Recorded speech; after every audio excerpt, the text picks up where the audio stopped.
Bem, meus irmãos, boa noite. Sejam mais uma vez aqui bem-vindos. Nosso tempo, nossa aula. Essa aqui será a nossa quinta aula, tá? Aula 5 das 12 aqui do nosso módulo de Atos dos Apóstolos, tá? Então, sejam mais uma vez bem-vindos.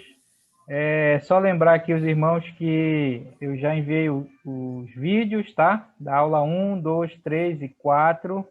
Se você não recebeu, é só me pedir, ou só ir lá no canal no YouTube, que está lá.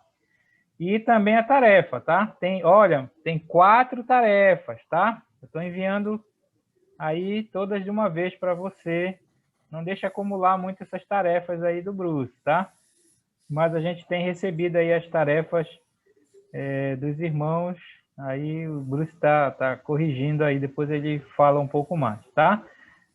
Meus irmãos, os irmãos sabem aí da situação do nosso pastor Rai, né? Nosso pastor Rai, o pastor Rai aqui da igreja, da primeira igreja aqui de Coraci, esposo da Nilza.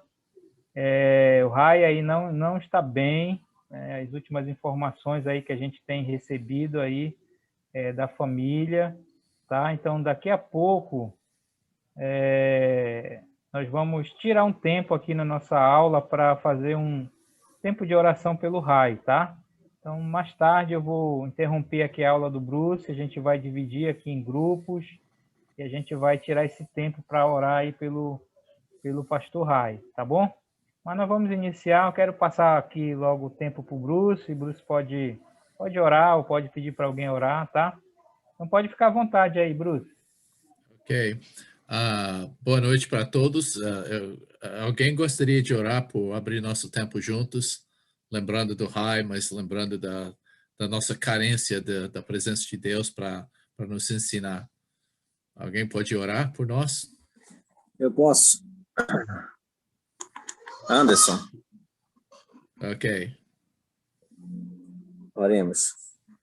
Santíssimo Deus, eterno Pai, graças te damos, Senhor, por mais uma oportunidade que tu nos concedeu hoje de estarmos com vida.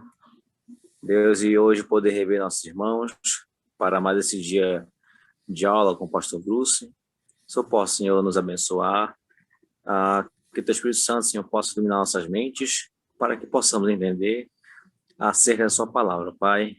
E também, Senhor, ajuda, Senhor, a entender aquilo que precisa ser mudado nas nossas vidas e que possamos, Senhor, cada dia ser moldados por Ti para sermos mais parecidos com o Senhor.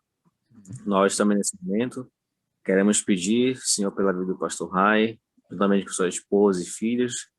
Sabemos que a situação do pastor é difícil, ó Pai, e nós queremos orar, Senhor, pela saúde dele, que isso possa estar restaurando a sua saúde, ó Pai, de acordo com a sua vontade, meu Deus. Nós sabemos que o Senhor conhece todo o nosso corpo, a nossa estrutura, ó Pai, isso sabe que somos pó.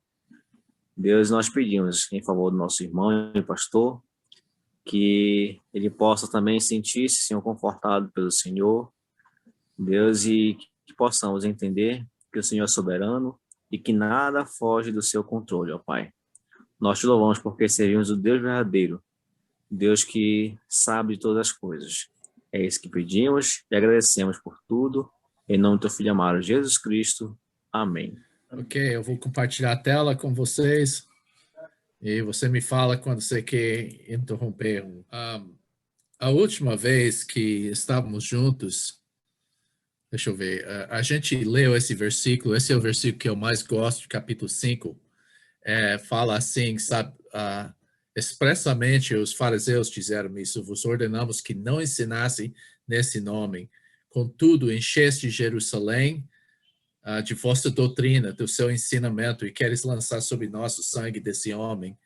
Então, é claro que eles eram culpados disso. A gente viu essa coisa a última vez que estávamos aqui, que Pedro era evangelista, ele estava falando com o Sinédrio, e ele deu testemunho pessoal e falou que nós somos testemunhos. Ele não falou das profecias, mas ele falou da morte e ressurreição de Jesus, falou que há um julgamento e chamou as pessoas para arrependimento. Ele falou que Deus deu arrependimento para Israel. Então, eu acho essa coisa de encher, que nós falamos que aquela palavra significa que penetrou. Eu vou só rapidinho mencionar essa pregação de Pedro. Ele começou ligando com os ancestros de judaísmo, fala o Deus do nosso pai. Ele glorificou Jesus, ele ressuscitou Jesus dos mortos. E ele fala que esse Jesus que vocês mataram. Essa foi a mensagem até Atos 13, eles ficaram culpando as pessoas para a morte de Cristo. Quem é Jesus? Jesus é na destra de Deus, ele é príncipe, o fonte da vida, ele é o Salvador. E o propósito que Jesus veio fala para ceder para Israel arrependimento e perdão. Então, esse que eu não vou entrar nada mais do que isso, só o resumo desse tempo. Então, o que foi o resultado disso? E falo, e nós, achei interessante, nós, o Espírito, somos testemunhas. E eles ficaram furiosos com essa coisa. A palavra significa que fala que eles estavam cortados na metade. Um momento, eu preciso voltar para meu... esse trecho fala que eles estavam cortados pela metade. E daí um homem que chama Gamaliel levantou durante as coisas para acalmar a multidão. Ele era uma pessoa bem moderada, ele não era um daqueles conservadores fariseus, mas ele era um pouco mais liberal, aberto para as coisas. E ele levantou e ele falou várias coisas. Ele falou, olha, deixa eu me avisar alguma coisa. Eles estavam furiosos, mas ele era um homem que é muito famoso entre os judeus. O avô dele era Hillel, que era um dos grandes mestres judeus, e ele foi chamado Rabban, que Rabban é o nome de honra para um grande mestre. Então, até hoje, eu já vi coisas que pessoas falam de Rabban Gamaliel, o grande mestre da palavra. Então, ele era bem respeitado. De fato, ele que discipulou o apóstolo Paulo. Você lembra que Paulo, quando ele deu seu testemunho, falou que ele foi discipulado e aprendeu nos pés do Gamaliel. E ele deu dois exemplos, Teudas e Judas. E ele deu exemplos de dois grupos que ele falou, esses homens se levantaram, pegaram um grupo de pessoas que seguiram e depois nada aconteceu. E ele falou, se não é de Deus, vai passar. E eu vou falar isso, que Gamaliel falou, não é verdade.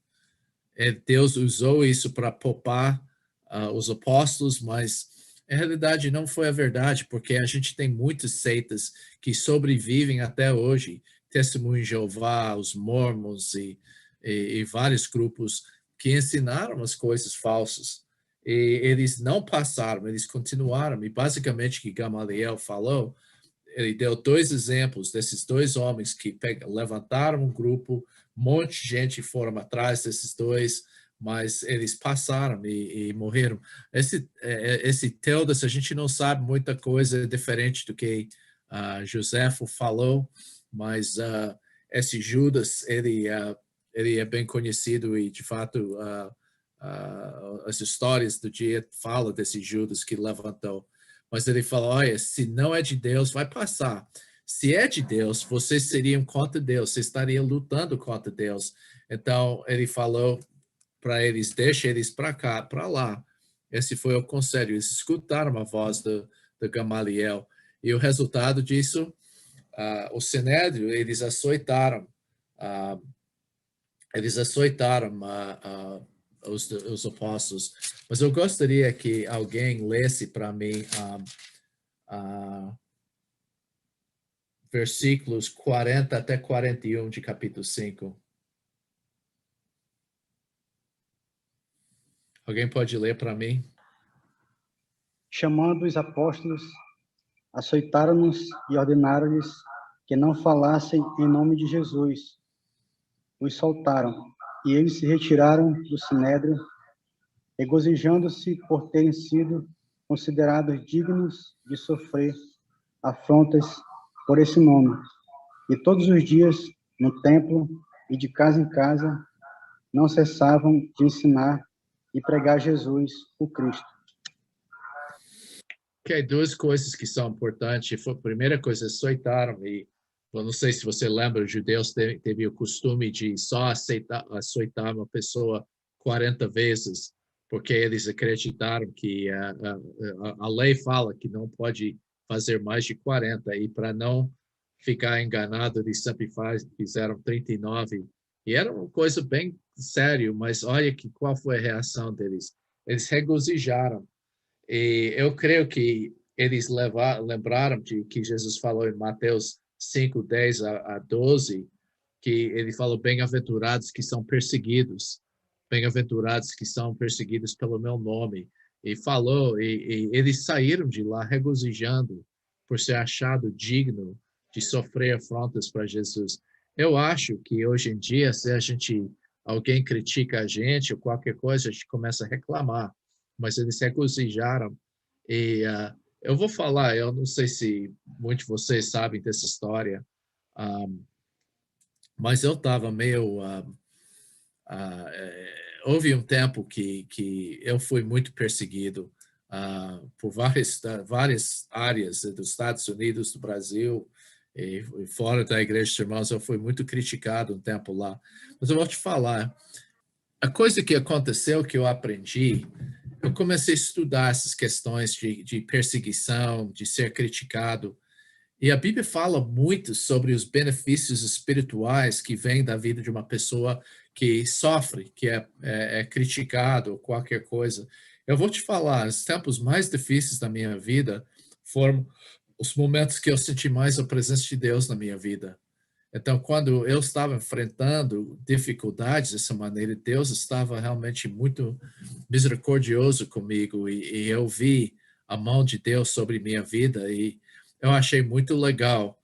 Você pode ver que eles encheram Jerusalém com a doutrina, eles ficaram ousados em pregar, e eles foram perseguidos. E o resultado de tudo isso é que eles regozijaram pelo resultado disso. Eu acho isso maravilhoso, que eles saíram regozijando. E nota 42 fala, todo dia, no templo e casa em casa, eles ficaram me ensinando o quê? A pessoa de Jesus. Então, o evangelho é a pessoa de Jesus. Nós vamos descobrir isso hoje. Alguém tem uma pergunta sobre tudo que fazemos até agora?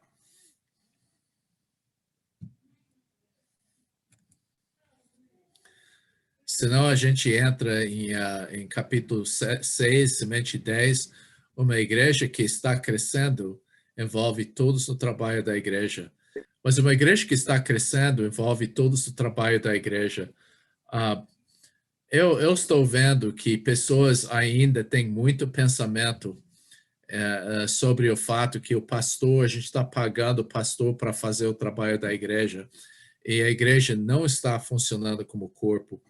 Eu escrevi as apostilas, vivendo e descobrindo e vivendo a igreja, para a gente começar a funcionar como corpo, porque o pastor, ele é parte do rebanho, e ele é só uma pessoa que está fazendo o trabalho, mas ele não pode fazer todo o trabalho. E esse foi uma lição muito importante que os apóstolos aprenderam. Versículo 1 fala, ora, naqueles dias, crescendo o número de discípulos, houve uma murmuração dos helenistas contra os hebreus, porque as viúvas deles estavam sendo esquecidas. Então, vamos olhar nesse coisa, situação. A igreja estava crescendo, e eu ouvi alguma pessoa fala que a gente não podia crescer como igreja porque causa problemas. E é verdade, a igreja que cresce, você vai ter muito trabalho. E tem uma igreja que eu escutei hoje que pessoas falaram, mas a gente não quer crescer, porque isso dá muito mais trabalho. Mas é um trabalho custoso, não entendo esse pensamento. Mas a igreja estava crescendo. E claro, quando isso acontece, pessoas são negligenciadas. E quem fez a murmuração era helenistas. A ideia da helenista é a pessoa que é um grego, mas eles chamaram os helenistas aqui, são judeus que foram da diáspora ou que foram dispersos da Terra Santa, que falava grego como primeira língua. Então, por outro lado, você tem os hebreus, que são as pessoas que nasceram na terra, que falaram hebreu e também aramaico. Então, houve um pouco preconceito no passado sobre essa área e que quando cresceu, e houve muitos helenistas em Jerusalém, quando cresceu a igreja, houve dificuldades, eles esqueceram, e basicamente que os helenistas estavam reclamando, falando que era racismo, que estava preconceito contra nós helenistas. Então, a prática que eles fazem é a palavra viúva, e naquela época, viúva não tem tiveram muitos direitos. De fato, a própria palavra viúva, em uma das línguas originais, significa uma pessoa esquecida. E você pode ver isso na África já. Eu lembro que quando meu amigo perdeu, o genro faleceu, a filha tinha que ficar na casa dos pais, porque ela ficou como serva, praticamente uma escrava lá na casa do marido que faleceu. Então, as viúvas tiveram muito problema naquela época, e eram os grupos mais, elas e os órfãos eram as pessoas mais carentes. Então, a igreja ajudou as pessoas que estavam da igreja que estavam faltando alimentação, as viúvas. Então, inicialmente, era tudo feito pelos apóstolos. Então, versículo 2 fala aí, os 12 convocando a multidão dos discípulos disseram, não é razoável, não é desejável, não agrada que nós deixamos a palavra de Deus para servir mesas. A palavra servir mesas é diaconia. Então, houve grande número de viúvas, as limitações dos apóstolos não podiam fazer isso. Então, eles falaram, escolhe, pois, irmãos, dentre vós 7 homens de boa reputação, cheios do Espírito Santo e de sabedoria, as quais encarregamos desse serviço. Serviço é diaconia. E, de fato, minha Bíblia aqui, João Ferreira, fala que a instituição dos diáconos, isso não é correto. Eles não eram diáconos ainda, porque eles foram logo dispersos de Jerusalém.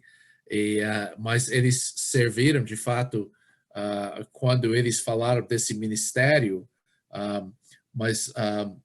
quando o versículo 4, mas nós perseveramos em oração no ministério ou na diaconia da palavra. Então, a palavra diaconia significa de servir mesas. E ele fala que nós estamos servindo alimentação espiritual. Então, esse que foi a escolha de 7 homens, assim. Então, eles escolheram, os apóstolos iam ficar com a diaconia da palavra. A reação da comunidade, nota, eles gostaram, acreditaram, o parecer agradou a todos, a mesma palavra que eles falaram, não agradou por deixar esse ministério da palavra para servir mesas, e eles escolheram Estevão para enfatizar isso, fala que ele é um homem cheio da fé e do Espírito Santo. Felipe, Proconor, Nicanor, Timão, Paramenás, Nicolau, que era prosélito de Antioquia. A gente não, os únicos 2 que sabemos é de Estevão e Felipe. Os outros têm algumas ideias, mas a gente não sabe muito sobre esses outros. Mas realmente esses 2 eram as pessoas que foram escolhidos. E você pode ver que, versículo 7, quando os apóstolos entregaram esse ministério, puseram as mãos, entregaram esse ministério nas mãos das pessoas, e eles literalmente serviram mesas. Mas que eu queria falar sobre isso é sobre as qualificações. Eles tinham que ter uma boa reputação, bom testemunho, cheios do Espírito e cheios de sabedoria. Eu achei interessante agora, por que a pessoa precisa ser cheia do Espírito Santo para entregar uma comida para uma mulher lá, idosa ou viúva? E a coisa é que o ministério da igreja, pessoas que fazem qualquer tipo de ministério, estão representando o corpo de Cristo. E é importante. Nota que sabedoria não é inteligência. A sabedoria é a capacidade de pegar a palavra de Deus e aplicar na vida da pessoa. Agora, eu queria falar uma coisa sobre isso. Eu queria deixar uma coisa clara para vocês, que esse me levou eu escutei uma coisa que alguém falou, ovelha não pastoreia ovelha. E para mim isso reflete um mau entendimento do corpo de Cristo e um mau entendimento da função de um pastor. E eu creio que a coisa importante para saber o que é um pastor mesmo, porque nós separamos pessoas para esse tipo de ministério. E eu creio que ele tem que ser, um pastor tem que ser, quando a gente reconhece uma pessoa pelo corpo ministerial, é porque ele deve ter um bom testemunho, ele deve dar evidência de maturidade espiritual, não é? Não é que ele é perfeito, mas ele tem uma boa reputação, um bom testemunho. Pessoas podem olhar na vida e falar, esse homem é um homem de Deus. Então, isso significa que deve ser cheio do Espírito e cheio de sabedoria, como os diáconos, o proto-diáconos que a gente viu lá. Então, essas são as coisas importantes. Se ele não é um homem piedoso, um homem cheio do Espírito, como é que vai dirigir o corpo de Cristo? Ele deve ser uma pessoa que tem um conhecimento da palavra. Esse simplesmente indo para o seminário não necessariamente fala que você tem tudo, mas ele deve saber como manejar a palavra de Deus. Então, ele deve ter espiritualidade, deve ser uma pessoa de oração. A capacidade de treinar outros, ele tem um chamado para realmente ajudar outras pessoas no ministério. Nota que ele não é a pessoa que necessariamente vai fazer todo o trabalho. Então, ele tem capacidade de treinar outros. E nota essa coisa aqui, ele é uma parte do corpo de Cristo. Eu sou uma parte do corpo de Cristo. Sabe o que isso significa? Eu preciso de pessoas edificar a minha vida. Eu preciso de pessoas para me encorajar, para me exortar. Eu sou parte do corpo de Cristo. E a gente tem essa ideia que o pastor não precisa ser pastoreado. E eu creio que, como parte do corpo de Cristo, eu dependo da congregação inteira para me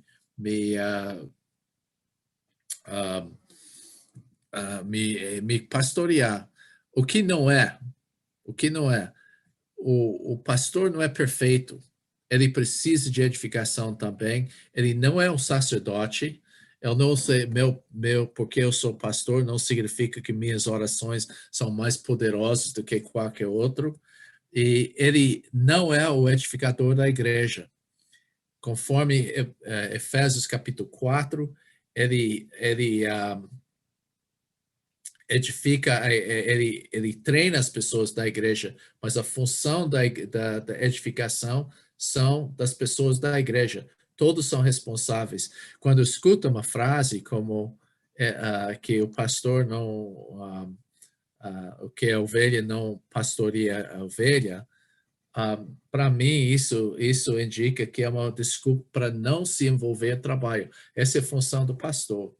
Mas a coisa que o pastor não é pessoa para fazer todo o trabalho, é para o corpo inteiro. Ok, alguém levantou a mão aí. Pode falar, perguntar. Bruce, Sim, eu não queria tomar muito tempo da sua aula, eu sei que é um assunto bem difícil, e é uma área que eu tenho muita dificuldade de compreensão nela, a ideia do chamado pastoral. Eu estou vendo todas as características aqui, anotei aqui, mas eu vejo, assim, eu posso estar errado, né? O ministério pastoral é um dos únicos ministérios, talvez, relatado nas Escrituras, que tem ali sim, uma prestação de conta. Também não estou falando que os outros não tenham, mas quando a gente vai para Hebreus 13, 17, a gente vê que ali há uma prestação de conta, e o texto diz que onde dá conta daquelas vidas, né? E eu tenho muita dificuldade pelo fato de compreensão. Eu vejo muitas pessoas, talvez a igreja, falar assim, rapaz, olha, você tem vocacionado para isso, você manuseia bem a palavra, você ensina bem, mas na minha concepção pequena e talvez ignorante, ainda não consegui compreender de fato o que é esse chamado. Eu vou entender se não estiver dentro do tópico aí, e se você quiser me explicar uma outra hora, eu também consigo compreender. Fique em paz. Eu vou falar como minha vida, porque talvez eu estou com esse preconceito dessa maneira, mas eu vejo isso que aconteceu. Eu lembro que quando logo depois de se casar, Lice e eu começamos a discipular um casal.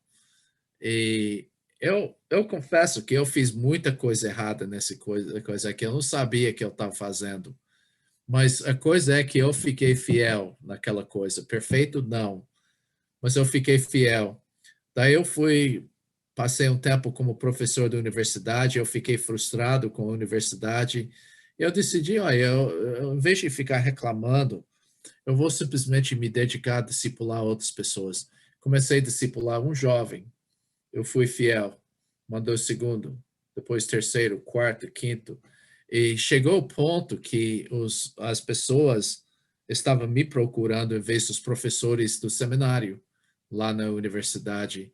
E eu vejo que finalmente Deus falou, ok, você foi fiel nesse ponto, larga sua profissão e dedica ao trabalho assim.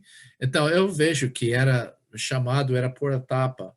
Você é fiel, Deus dá outro, e dá outro, dá outra oportunidade. E essa maneira de ver o crescimento espiritual.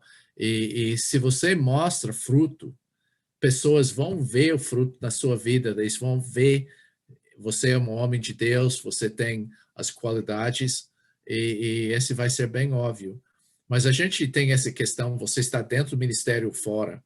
Não, cada um de nós devemos ser fiéis no nosso trabalho que Deus, as portas que Deus mostra, e deixe Ele chamar dessa maneira. Eu não vejo que é uma coisa mística, é simplesmente você é fiel, você vai produzir fruto e vai ficar óbvio pelas pessoas. A imposição de mão que você viu nesse trecho aqui em Atos 6, era uma coisa que indica, sim, nós concordamos, porque é muito subjetivo. Eu sinto que eu sou chamado. Eu fui examinado por um grupo de pessoas perguntaram coisas sobre minha vida e eles decidiram, ok, nós concordamos e nós vamos colocar as mãos sobre você, concordando que você é chamado para o ministério. Então, a gente fica esperando, né? Será que eu sou chamado? Só entra no trabalho. E Deus, se você é fiel, Deus vai continuar a abrir portas para você. Não sei se isso ajuda. Tem outra pergunta sobre essa coisa dos... Lembra-se disso, eles usaram a palavra diaconia lá, mas aquela palavra significa fazer o ministério também. E essas pessoas não eram diáconos, mas reconheceram como pessoas com quem os apóstolos compartilharam a palavra de Deus. Oi. Oi. Oi, Bruce. Aqui é a Oi. auxiliadora. Boa noite, irmão. Boa noite. Eu tenho uma pergunta. Por exemplo, está falando aí de diáconos, né? E aí foi enumerado só homens, diáconos. Eu não sei se na igreja dos irmãos aí, de alguns irmãos aí, mas a experiência que eu tenho de que mulher pode ser também diaconisa, a Bíblia fala em diaconisa, e também, mais outra pergunta, por exemplo, às vezes não tem homens, né? Não sei, acontece por algum problema, a igreja não tem homens para serem diáconos. Aí eu queria saber também se a esposa, né, daquele senhor que não é salvo, a esposa de um descrente, ela pode ser diaconisa, né? Porque eu já vi situações assim que a gente fica indeciso. Só a mulher salva, lá ela exerce, ela é diaconisa. Então eu queria saber assim se a Bíblia fala, né, em diaconisa. E a esposa do diácono, como é a figura da esposa? Primeira coisa que eu queria falar aqui, lembra-se disso, eu falei que essas pessoas lá não eram diáconos diretamente, não era um cargo ainda na igreja de ser diáconos. A gente fala que são porque eles usaram a palavra diaconia, porque esses homens serviram mesas, porque diaconia significa isso. Agora, dependendo como a igreja é estruturada, essa questão de mulher como diaconisa, porque eu vejo que o modelo bíblico é de ter um grupo de pessoas para pastorear a igreja, que são chamados presbíteros ou anciões. Essa aqui é a maneira que é falado em... você pode ver em 1 Timóteo, capítulo 3, isso. E as pessoas que estão fazendo as coisas práticas, de implementando o que os presbíteros falam, são os diáconos. Então, eles são, basicamente, você pode ver que os homens de Deus, e é só os homens que são presbíteros, em Atos, 1 Timóteo, capítulo 3. Agora, ele faz as qualificações lá em capítulo 3 sobre as mulheres. Ele menciona diáconos, mas ele fala de mulheres. E pessoas, e eu estou de acordo com isso, que essas pessoas eram diaconisas. De fato, se você lê, eu acho que é capítulo 16 de Romanos, Paulo falou que ele apresentou Febe, que ele falou, e literalmente se você traduz do grego, que ele falou Febe, que é a diaconisa da igreja de Cencreia. Você pode traduzir dessa maneira. Mas como eu falo, eu vou falar isso, a direção espiritual da igreja, a autoridade espiritual está com os homens. Mas eu vou falar porque eu estou em favor dos diaconis nessas questões, porque as diáconos e diaconisas é para implementar o trabalho dos presbíteros. Eu vou falar isso, minha experiência na igreja. Quando nós homens decidimos alguma coisa, muitas vezes é muito difícil para colocar em pé essa coisa, mas quando a gente trabalha com a equipe, com nossas mulheres, realmente os homens, conforme a vontade de Deus, dá a direção espiritual e as mulheres botam na prática. Ok, nós vamos fazer um acampamento com a igreja. Sabe, se nós homens fazem isso, a gente vai faltar comida, a gente vai ficar almoçando 3 horas da tarde, a gente vai faltar leite para café de manhã, e a gente vai ser assim. Mas você fala, ok, nós vamos fazer o retiro. Mulheres, nos ajudam nessa coisa. Bom, vai acontecer.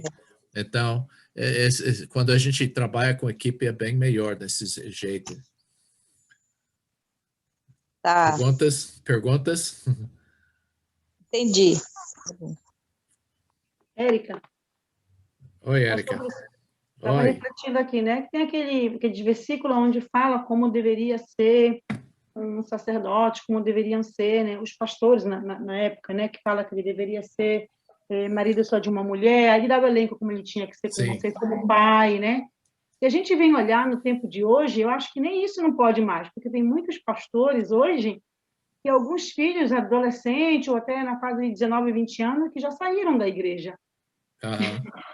Não? Eu acho que fica difícil também hoje, né? Colocar isso, né?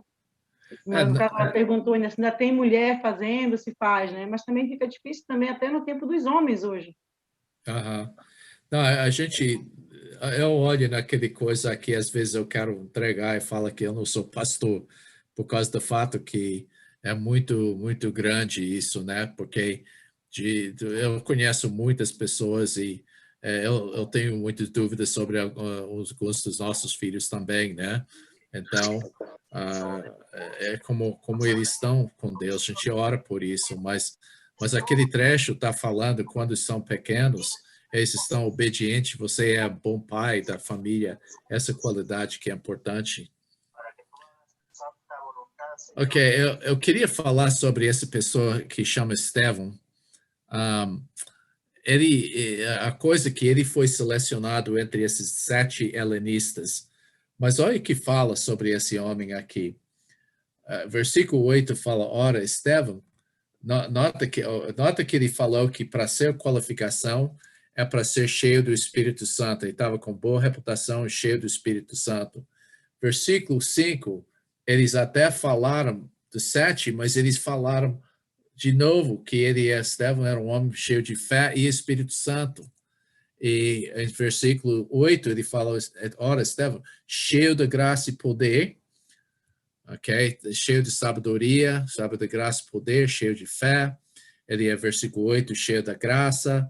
Ele era cheio de poder, versículo 8.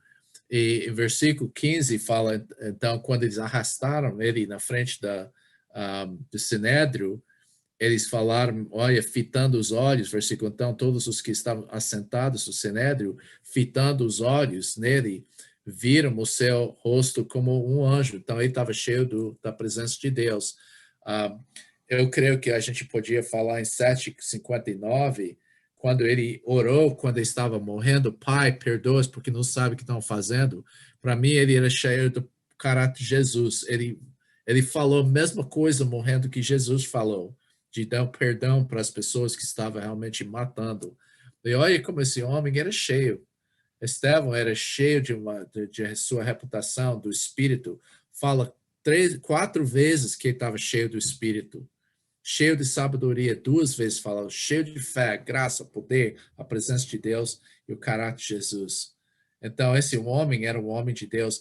E sabe uma coisa? Eu vou falar uma coisa que talvez pessoas discordem comigo, mas a visão do Estevão nesse ponto era um dos melhores da igreja daquela época, porque ele entendeu a liberdade, ele entendeu a igreja de maneira incrível nesse momento pelas coisas que pregaram. E eu vou mencionar isso assim, ele falou, deixa eu ver onde eu estou aqui. Ele era a primeira pessoa para morrer, o mártir das coisas. Então, que versículo 9 fala, levantaram-se, porém, alguns que eram da sinagoga chamada dos libertos. Eles eram sireneus de Alexandrinos e Cilícia e na Ásia, e disputavam com Estevão. Eles eram de vários lugares, África, Ásia, Europa, e eles estavam lá e foram uma sinagoga, era 480 sinagogas em Jerusalém. Eu não sei como eles cabiam em todas as sinagogas lá em Jerusalém, mas esses libertos eram esses escravos que foram libertos. E eles começaram a disputar. Versículo 10 fala, não podia resistir à sabedoria e ao espírito que ele falava. Então que eles subornaram alguns homens e disseram, temos nos ouvido proferir palavras blasfemas contra Moisés e contra Deus. E ele fala em versículo 3, a mesma acusação, homens não cessam de proferir palavras contra esse santo lugar e contra a lei. Então, eu posso imaginar exatamente o que ele está falando. Você lembra que Estevão, ele foi morto, mas ele falou da lei, da terra e do templo, quando ele falou. Por que eles falaram essa coisa? Porque a maneira que os judeus acreditaram que Deus habitou só dentro daquele templo. Então, ele falou, não, a adoração de Deus em espírito e verdade não é limitado ao templo. Deus estabeleceu esse templo, mas agora eu sou o templo do Espírito Santo. Ele habita na minha vida. E não somente nesse prédio, porque ele falou no fim da pregação, Deus não habita nos prédios feitos por mãos humanas. O que ele falou da lei? Ele falou, agora a lei está escrita no meu coração. Eu conheço Jesus e eu ando pelo Espírito Santo, e a lei de Moisés era para me mostrar a minha necessidade da presença de Deus na minha vida. Então, da terra, ele falou, olha, Deus não é limitado a Israel, Deus fala para todo lugar. Então, essas são as coisas que eles falaram, ele quer mudar os costumes. E claro que Estevão não é a pessoa que mudou os costumes, mas ele falou, ele com certeza reconheceu, eu acho que Estevão, veja bem, ele realmente entendeu que a igreja não era limitada ao triângulo sagrado, não era com santo lugar, não era como santa cerimônia, como os judeus fizeram, nem é como os sacerdotes mais. Então, com certeza, esse era o tipo de pregação de Pedro, e eles ficaram assim contra ele. Então, eles falaram como essas coisas iam acontecer. Então, eu queria falar sobre a pregação. A essência da pregação Deus pode falar conosco em qualquer lugar. Eu não gosto quando pessoas falam que chamam o prédio da igreja como casa de Deus, porque para mim isso começa a fazer o prédio da igreja como um templo onde Deus habita, e Deus habita no coração dos seus seguidores. E pessoas falam, mas Deus é bom de estar na tua presença. Estevão entendeu que a presença de Deus é todo lugar. Ele vivia a presença de Deus. Agora, vamos ver, eu confesso, eu pensei por muito tempo, por que Estevão contou essas histórias aqui? Porque, com certeza, eu acho que ele estava só enchendo linguiça, que eu pensei. Sabia que ia morrer, estava realmente enchendo linguiça para demorar essa morte dele. E não era bem assim.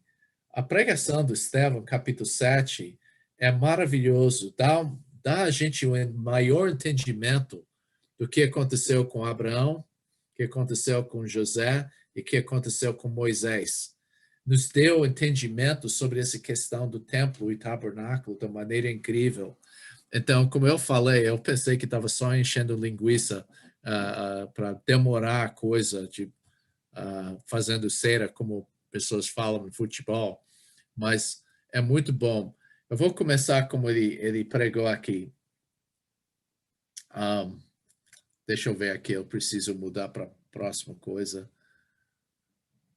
Ok. Então, eles perguntaram para ele, o que você disse sobre as coisas? Estevão respondeu, irmãos e pais, ouve, o Deus da glória pareceu nosso pai Abraão, estando em Mesopotâmia, antes de habitar em Harã, e disse, sai da tua terra dentro da parentela e dirigir-se da terra que eu mostrar. Então, saiu da terra dos caldeus, habitou em Harã. Dali, depois do seu pai falecer, Deus o trouxe para esta terra em que vós agora habitais, e não deu nela herança sem qualquer espaço de um pé, mas prometeu que lhe daria em possessão, e depois dela a sua descendência, não tenho ele ainda filho. Pois Deus disse a sua descendência seria peregrina em terra estranha, que a escravizaram e maltrataram por 400 anos. Agora, tem duas coisas aqui que eu queria. Deus falou com ele quando ele estava em Ur de Caldeus. Essa é a primeira coisa que ele está falando. Essa é diferente com a gente vê lá em Gênesis. Alguém sabe? Onde Deus estava que falou com Abraão em capítulo 12 de Gênesis?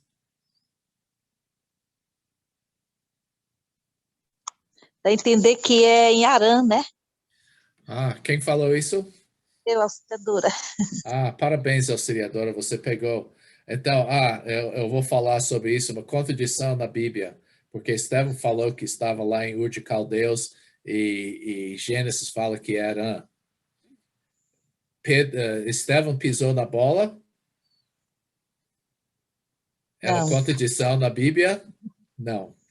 Não, eu vou explicar isso depois, mas que a gente entende que eu creio que Estevão estava dando mais informação para nós, que Deus de fato falou com ele 2 vezes, falou quando ele estava em Ur de Caldeus e também fala em Harã. Só que Gênesis não conta sobre quando ele falou em Ur de Caldeus, mas ele com certeza falou, conforme que nós estudamos aqui. Então, eu achei interessante, porque a chamada é para deixar a sua parentela, mas quando ele saiu de Ur de Caldeus, ele não deixou da parentela. Ele levou toda a família com ele, incluindo o pai. Aí chegou Harã, finalmente o pai faleceu, aí Deus falou com ele mais uma vez, sai da sua parentela, dessa terra, vou te mostrar outro. Ele repetiu. Esta vez ele deixou a maioria, mas levou Ló com ele. Então, ele não era dono da terra. Ele nem tinha nenhum pé lá. Ele não foi circunciso também, que esse é importante, que eles falaram sobre essa questão aqui. ele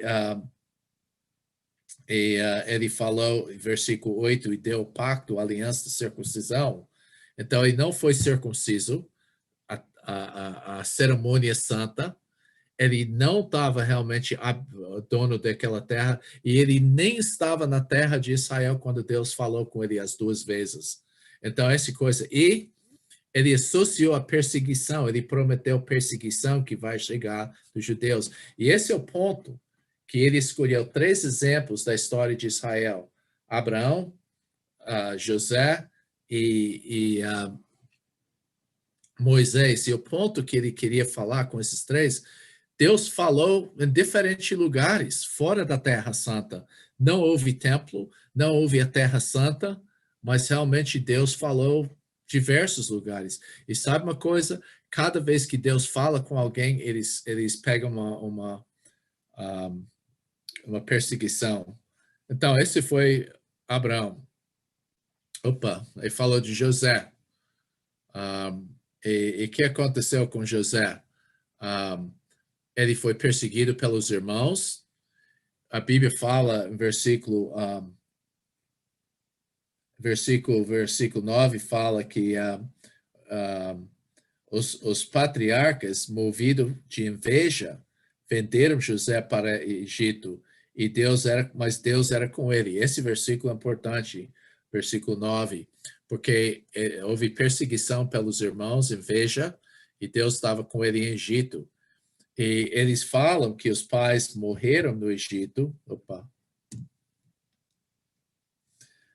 O trecho falou que sobre como José estava em Egito, Deus falou, e a Bíblia usa a palavra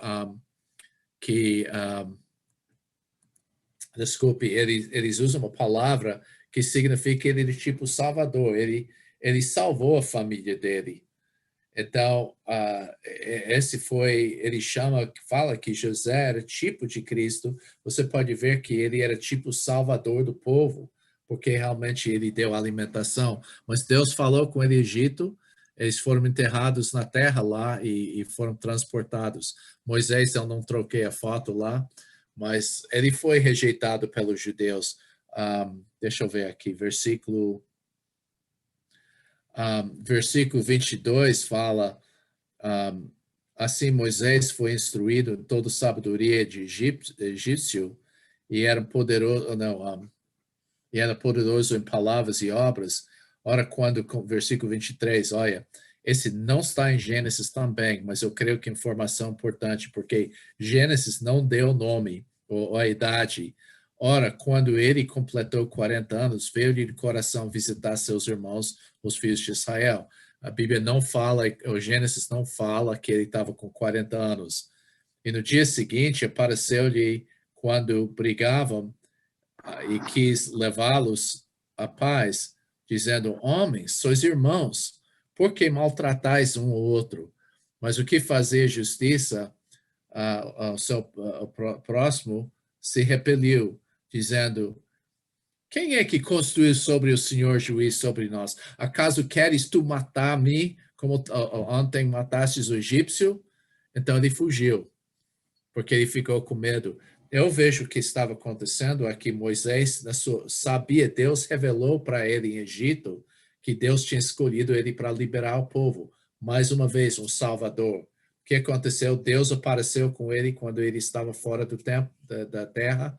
Ele foi lá, tentou se liberar, fugiu. Ele fugiu por causa do fato que pensou que perseguição que ia chegar. Mas daí, 40 anos depois disso, 40 anos de ser egípcio, 40 anos fugido de Egito, e ele estava no Sinai. E mais uma vez, Deus falar com ele. E interessante que ele falou, versículo 33, eu achei interessante. Você conhece a história de Moisés e o sarça ardente? Ele falou em versículo 33, tira as sandálias ou alparcas dos seus pés, porque o lugar em que estás é terra santa. Esse foi muito sutil que ele estava falando, porque eles falaram, não, Israel aqui, esse é terra santa. mas ele estava fora em Sinai quando Deus falou, você está pisando na Terra Santa. Por que a Terra estava santa? Porque Deus estava presente lá com Moisés. Então, quando Deus saiu de lá, não era Terra Santa mais. Então, eu achei interessante isso. Ele fez sinais no Egito, a lei foi dada onde?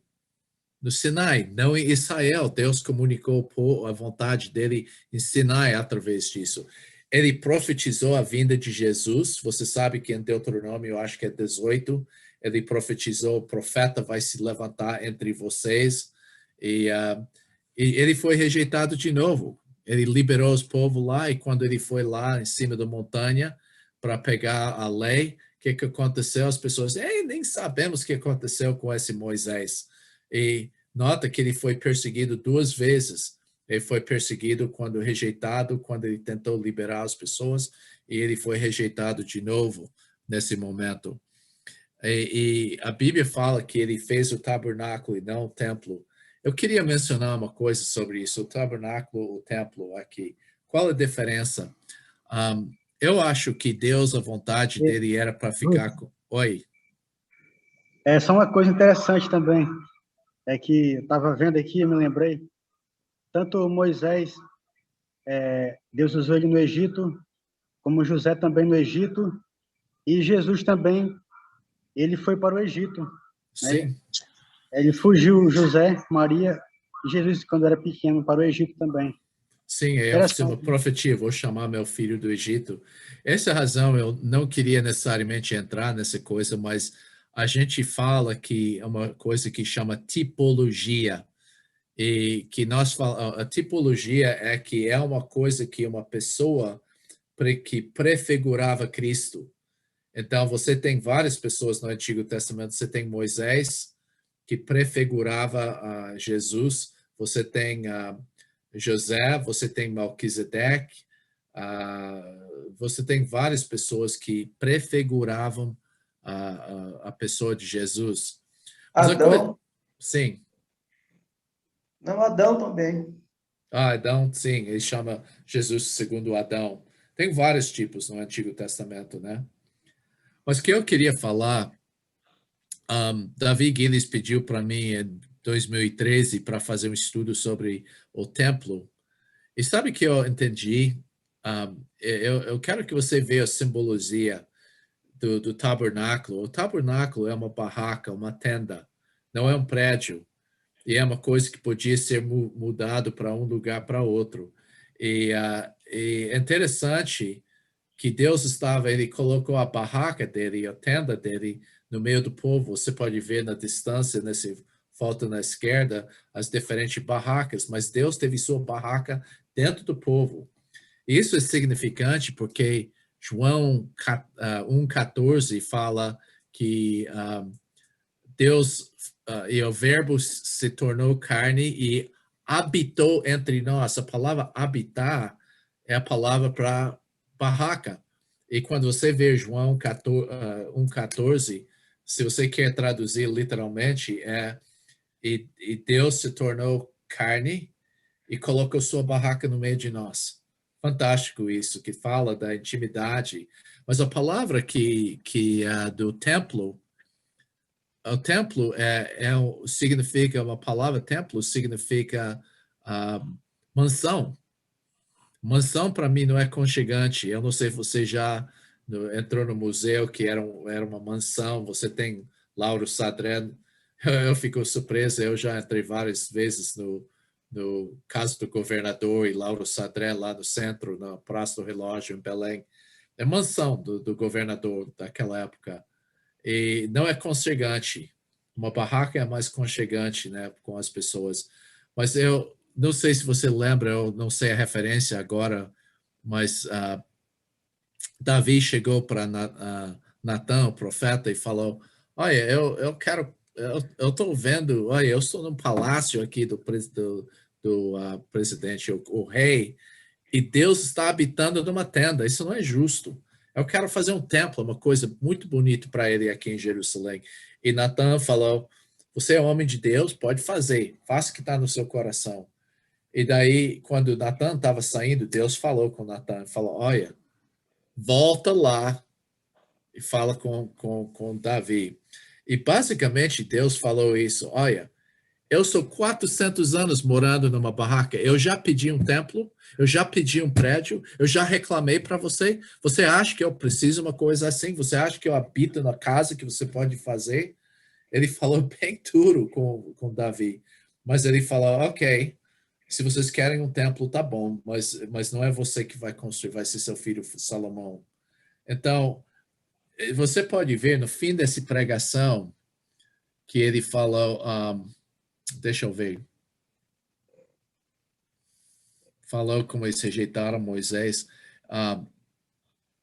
fala aqui, versículo 45, qual nossos pais, tendo a sua vez recebido, o levaram sob a direção de Josué, quando entraram na posse da terra das nações que Deus expulsou da presença dos nossos pais até os dias de Davi. Versículo 47. Davi, que achou graça diante de Deus e pediu que fosse dado achar habitação para o Deus de Jacó.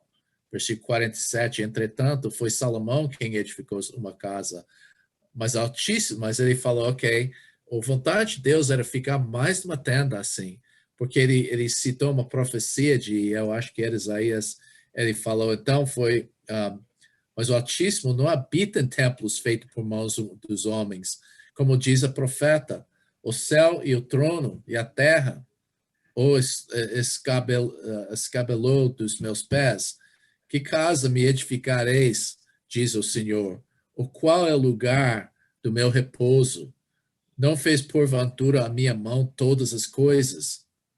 Ok, nota, ele está basicamente, ele falou, ok, eu estou falando contra o templo mesmo, porque o templo é sagrado, eu respeito o templo, mas esse não é onde Deus habita, não é um prédio que pode pegar o Altíssimo e limitar o Altíssimo assim.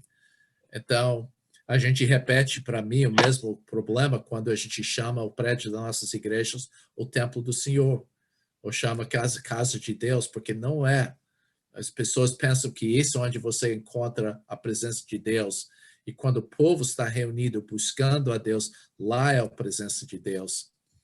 E nota como ele falou, vocês são de duro serviço. Isso significa, nota, eu não vou submeter.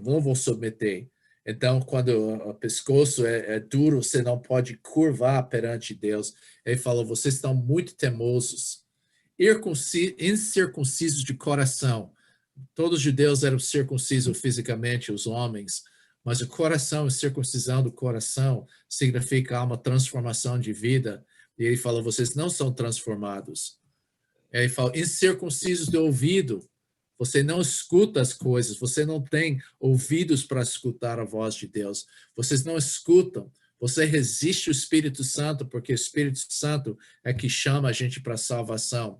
Vocês são, agora esse é mais forte assim, assassinos dos profetas que profetizaram sobre o justo, sobre Cristo. E ele falou, vocês são a mesma coisa. Jesus, em Mateus 23, falou a mesma coisa. Ele falou, qual dos profetas vocês não perseguiram? E vocês ficaram com essa arrogância, se a gente vivesse na época, a gente não teria feito isso. E você comprova que você é discípulo desses profetas, pessoas que mataram os profetas. E nota, ele fez essas 6 acusações contra eles. Vocês são teimosos, vocês não entendem as coisas de Deus. Vocês, mais uma coisa, desobedientes da lei. Está errado isso. Mas vocês desobedecem à lei, vocês não prestam atenção. E esse foi uma ofensa bem grande para os judeus. Eles estavam furiosos nesse momento. E ele falou, versículo 53, vós que recebestes a lei por ordenação aos anjos e não guardastes, desobedientes à lei. Ouvindo isso, enfureciam em seus corações, 54. Rangiam os dentes contra eles assim. Os dentes anunciaram a vinda os dentes, perdi a coisa. Ouvindo resfurecendo de contra Estevão. Mas ele, mais uma vez, cheio do Espírito Santo, fitando os seus olhos no céu, viu a glória de Deus e Jesus em pé à direita de Deus. E nota que esse momento que era para ele morrer, Deus deu para ele a graça de ver a glória de Jesus e Jesus na situação glorificado. Então ele falou e disse: eis que eu vejo os céus abertos, o Filho do Homem em pé à direita de Deus. E ficam maravilhados com isso. Então eles gritaram com grande voz, taparam os ouvidos, aumentaram unânimes contra ele. Então eles lançaram ele fora da cidade e fizeram isso. Eu posso imaginar quando ele fala: eu vejo Jesus lá à destra de Deus. Rasgaram os dentes, assim, horrível que ele estava falando. E eles, coisa para mim, eles pedejavam, pois, 59 a Estevão, e quando dizia: Senhor Jesus, recebe meu espírito. É como Jesus falou quando estava morrendo. E pondo nos joelhos, clamou com grande voz: Senhor, não lhe imputes esse pecado. Tendo dito isso, adormeceu. E Saulo consentia da sua morte. Saulo estava lá, não necessariamente jogando pedras, mas torcendo para as pessoas que estavam falando isso. E eu vou falar sobre isso um momento. Eu queria falar sobre isso, mas para mim, eu gostaria de saber, um dia eu vou perguntar a Paulo, se eu tiver oportunidade, como é que aquela frase que Estevão falou quando estava morrendo entrou na cabeça do Paulo naquele momento? Porque eu tinha que ter um impacto na vida de Paulo. Com certeza ele guardou isso na cabeça dele. Como que é uma pessoa sendo apedrejado pode gritar e perdoar as pessoas? Então, eu queria que você pense como Estevão era uma pessoa incrível. Ele era um homem que, de fato, se você vê na Bíblia, Barnabé, Felipe e Estevão são as únicas 3 pessoas, além dos apóstolos, que fizeram milagres, que fizeram essas coisas. Só esses 3, Barnabé, Felipe e Estevão. Você pode ver no fim do capítulo 6, ele fez milagres, ele fez bastante sinais. Então, eu tenho grande admiração para Estevão. Como eu falei, eu olho na pregação dele, era uma coisa incrível. Como eu pensei, como que eu passei tantos anos não vendo a beleza, como ele estava pregando contra o triângulo sagrado, como ele não limitou Deus a um templo ou uma terra, ele viu Deus em todo lugar, não ficou preso como nos aspectos do cerimônia santa, da circuncisão, e também pela maneira que ele falou, ele não acreditava que houve mais sacerdotes, que as pessoas como ele podiam entrar na presença de Deus, e ele literalmente viu a sala do trono antes de morrer. Então, eu acho que nós devemos dividir para a oração no momento, mas eu queria saber se há perguntas sobre essa pregação do Estevão. Eu tenho mais uma coisa, mas eu vou falar depois da oração sobre pregação. Trouxe, interessante como que o bem sempre vence o mal, né? Romanos 12 fala assim que se o inimigo tiver fome, dá de comer, se ele tiver sede, dá de beber. Fazendo isso, eu vou molhar brasas vivas na cabeça dele, né? É interessante como que essa expressão que Estevão utilizou, semelhando a vida do mestre, né, Cristo Jesus, né, lá no Calvário, o Senhor também chamou muita atenção quando falou assim: Pai, perdoa eles não sabem o que fazem. Então, eu creio que as mesmas brasas vivas que foram colocadas na cabeça, inclusive, dos fariseus, dos saduceus, naquele momento ali, pelo fato de estar crucificando o Senhor, e mesmo assim o Senhor falando para eles assim: olha, eu perdoo vocês realmente não sabem o que estão fazendo. Então, eu creio que isso mexeu com a vida de Paulo, né? Como o senhor bem colocou aí, né?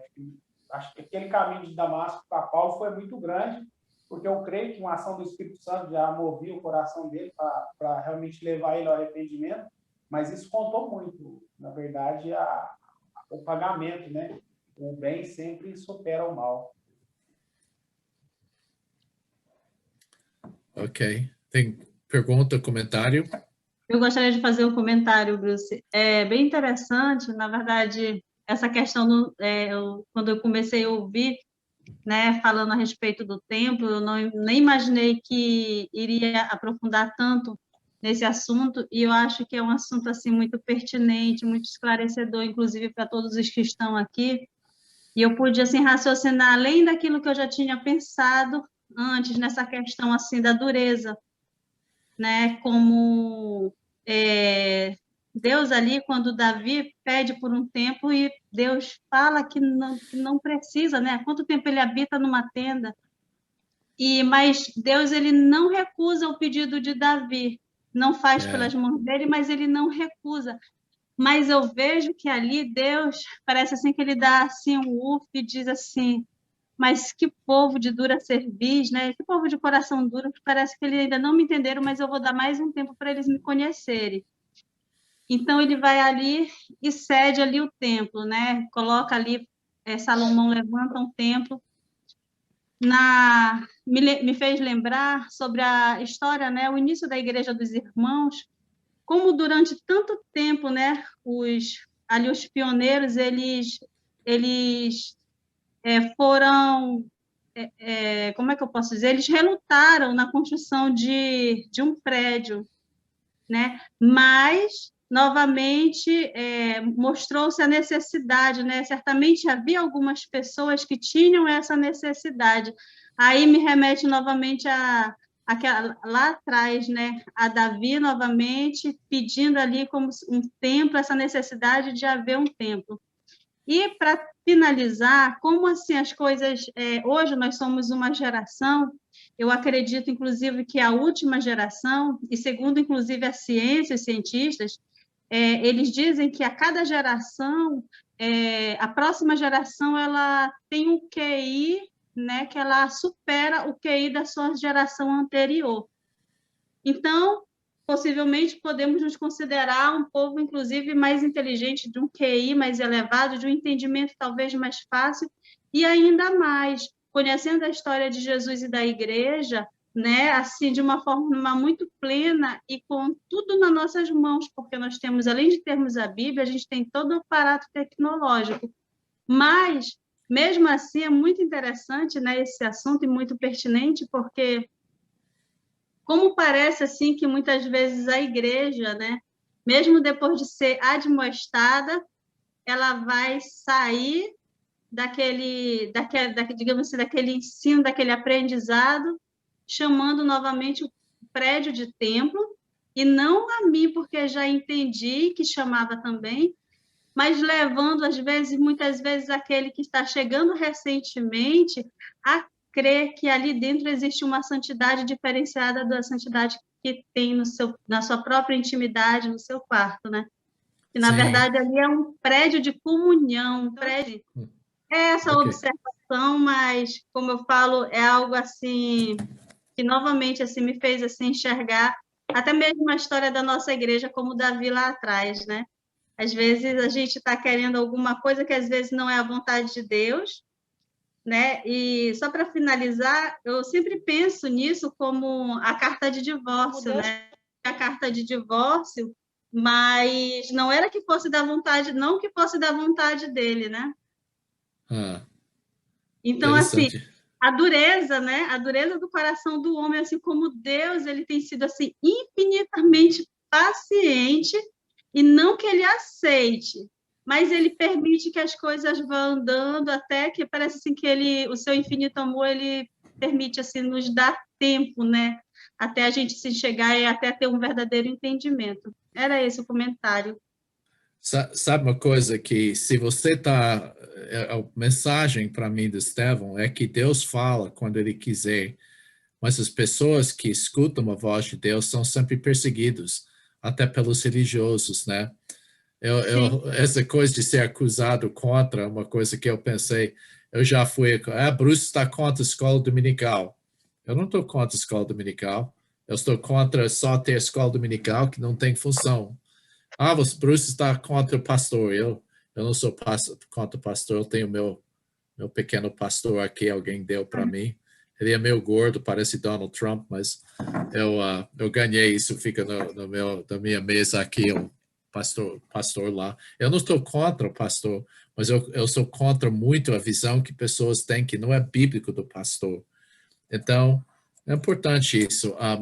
Vamos dividir, Ricardo, em grupos para orar agora e depois eu vou falar mais uma coisa sobre a pregação do Estevão. Eu espero que você volte. Essa deveria ser a tarefa, voltar e ler a história, ler essa pregação com mais cuidado, olhando nesses princípios que eu te dei. Ok, uma das coisas que acontece, deixa-me falar algumas coisas que quando você interpreta as coisas bíblicas, você tem que ver quem está falando, porque pessoas citam aquela coisa que o Gamaliel falou, e não é verdade mas a Bíblia não confirmou que era certo que Gamaliel falou, a Bíblia só fala isso que Gamaliel falou. E, de novo, algumas pessoas falam, não, as coisas que Estevão falou, ele errou algumas coisas, mas a Bíblia simplesmente registrou que a pregação do Estevão, mas não confirmou o que Estevão falou. Eu discordo com isso, porque Estevão estava cheio do Espírito Santo, e eu creio que ele estava falando coisas verdadeiras. E uma das coisas que pessoas criticam, eu descobri 6 coisas que eles falam que é suposta contradições. E eu mencionei isso já, vou dar mais um para você como exemplo, porque Estevão deixou bem claro no começo dessa pregação que Abraão a chamada do Abraão aconteceu quando ele estava no Ur de Caldeus. E em Gênesis 12, 1-4, fala que estava em Arã. A solução, eu não coloquei aqui na tela, mas a solução é que Deus falou com Estevão, falou com Abraão 2 vezes. E para mim, se você estuda a vida de Abraão, como ele deixou Ur de Caldeus, capítulo 11 de Gênesis, é bem óbvio que a razão que ele saiu de Ur de Caldeus é por causa do fato que Deus chamou ele para sair. Então, a resposta é 2 vezes. Tem outro, a suposta contradição no tempo da escravidão, porque Estevão falou que foi 400 anos e Êxodo falou que era 430 anos. Mas se você ler com cuidado, a Bíblia fala que eles ficaram no Egito para 430 anos e Estevão falou que era escravizado por 400 anos. Então, há uma diferença lá, porque eu creio que a diferença de 30 anos que eles colocaram lá era o tempo em que o faraó respeitava as pessoas. Então, eu não sei se você gosta de fazer isso, eu gosto de comparar trechos. Uma coisa que é bom, eu acredito que não há nenhuma contradição na Bíblia, mas vocês começam a olhar, você vai ver coisas que são aparentemente um pouco diferentes, e estudando você sempre acha uma solução. Praticamente todos os tempos você acha uma solução. Isso é muito importante quando está estudando a vida de Cristo. Então, a solução, 400 anos de escravidão, 430 anos no Egito. Então, como eu falei, a morte de Estevão, que nós vimos aqui, e nós podemos terminar capítulo 7, de fato começa capítulo 8. Naquele dia levantou, versículo 1 fala, levantou grande perseguição contra a igreja, estava em Jerusalém, e todos os 7 apóstolos foram dispersos pelas regiões de Judeia e da Samaria. As pessoas que foram dispersos, a perseguição era contra os helenistas de novo. Então, a grande parte da igreja nesse ponto era helenistas, mas eu já ouvi pessoas falar, não, os apóstolos deveriam ter ido também. Eu não vejo isso, porque Jerusalém era o centro lá, e era importante para estabelecer e continuar lá em Jerusalém. E, então, mas eu vou colocar isso aqui, eu acho que eu coloquei essas coisas. Deus pode falar conosco em qualquer lugar. Ok. Esse aqui, em Atos 8:1, fala aqui, e Paulo e também Saulo consentiu da morte dele, de Estevão, E fez-se naquele dia uma grande perseguição contra a igreja que estava em Jerusalém, e todos foram dispersos pela terra de Judeia, Samaria, exceto os apóstolos. E uns varões piedosos foram enterrar Estevão e fizeram sobre ele grande pranto. E Saul assolava a igreja, entrando pelas casas, e arrastaram homens e mulheres e encerrava no prisão, mas que andavam dispersos, iam por toda parte anunciar a palavra. E descendo Filipe à cidade de Samaria, pregava o quê? Pregava o quê? A Cristo. Exatamente. Então, primeira coisa aqui, os seguidores de Jesus... Desculpe, eu errei algumas coisas porque eu estava fazendo isso meio rápido hoje. Os seguidores de Jesus foram semeados em Judeia e Samaria. Foram semeados como sementes. E esse é como nós estamos. Eu gostaria que cada pessoa da Igreja dos Irmãos considerasse sua vida como uma semente de começar uma coisa, novo trabalho. Infelizmente, ainda tem esse pensamento na Igreja dos Irmãos: está saindo do Pará, vai lá e procura uma igreja batista lá onde você vai. Não. É que a igreja primitiva, não sei isso, aquele dispersão das pessoas era para diferentes partes do mundo. E Felipe, ele vai para os samaritanos, essa coisa aqui. Felipe, nós sabemos que ele era um homem cheio do Espírito, falou 2 vezes que ele estava em Atos 6:13 e 8:29. Ele era cheio de sabedoria e poucas pessoas na Bíblia ele chamaram evangelistas. E ele foi uma pessoa, em Atos 21, ele chamou de evangelista. E você vai ver por que ele era evangelista. Eu queria enfatizar isso. Quando a gente prega o evangelho, nós estamos pregando Jesus. E eu sempre penso nisso. Tem um versículo que quando Maria ungiu a cabeça de Jesus e os pés, e os discípulos começaram a criticar: por que você gastou todo esse dinheiro nisso? E ele falou: olha, você vai ter os pobres com você. E ele falou: ela fez um bom trabalho para mim. E tudo que ela fez vai ser contado de todo lugar que o evangelho é pregado. Eu pensei: puxa, eu nunca ouvi uma pregação evangelística sobre Maria ungindo Jesus. Mas por quê? Se você vai contar o evangelho, você tem que contar sobre a vida de Jesus. Essa é a coisa importante. Então, Jesus é o evangelho, eles foram pregando Cristo. Olha aqui, descendo Filipe, a cidade de Samaria, e pregava Cristo. Mas como crescem em Filipe, ele pregava acerca do reino de Deus e do nome de Jesus Cristo, e batizavam tantos homens como mulheres. Nota como ele pregava o reino de Deus, Jesus como rei, o nome de Jesus e seu caráter. Então, basicamente, não é só a morte e a ressurreição, mas seu nascimento. Se vocês quiserem, eu acho que eu posso traduzir para português, estou esperando para a Lisa corrigir. Mas uma das coisas que os muçulmanos fazem é o Islã é uma religião que é completamente contra a pessoa de Jesus. Jesus é um profeta conforme eles. E que eu preparei uma coisa para a África, eu acho que poderia servir para vocês que querem evangelizar. 7 histórias, 7 estudos sobre quem é a pessoa de Jesus, o nascimento, o poder sobre Satanás, o poder sobre impureza. Mas eu fiz esse estudo para os muçulmanos, porque a questão que eles têm é bastante sobre a pessoa de Jesus. Os muçulmanos falam que lá no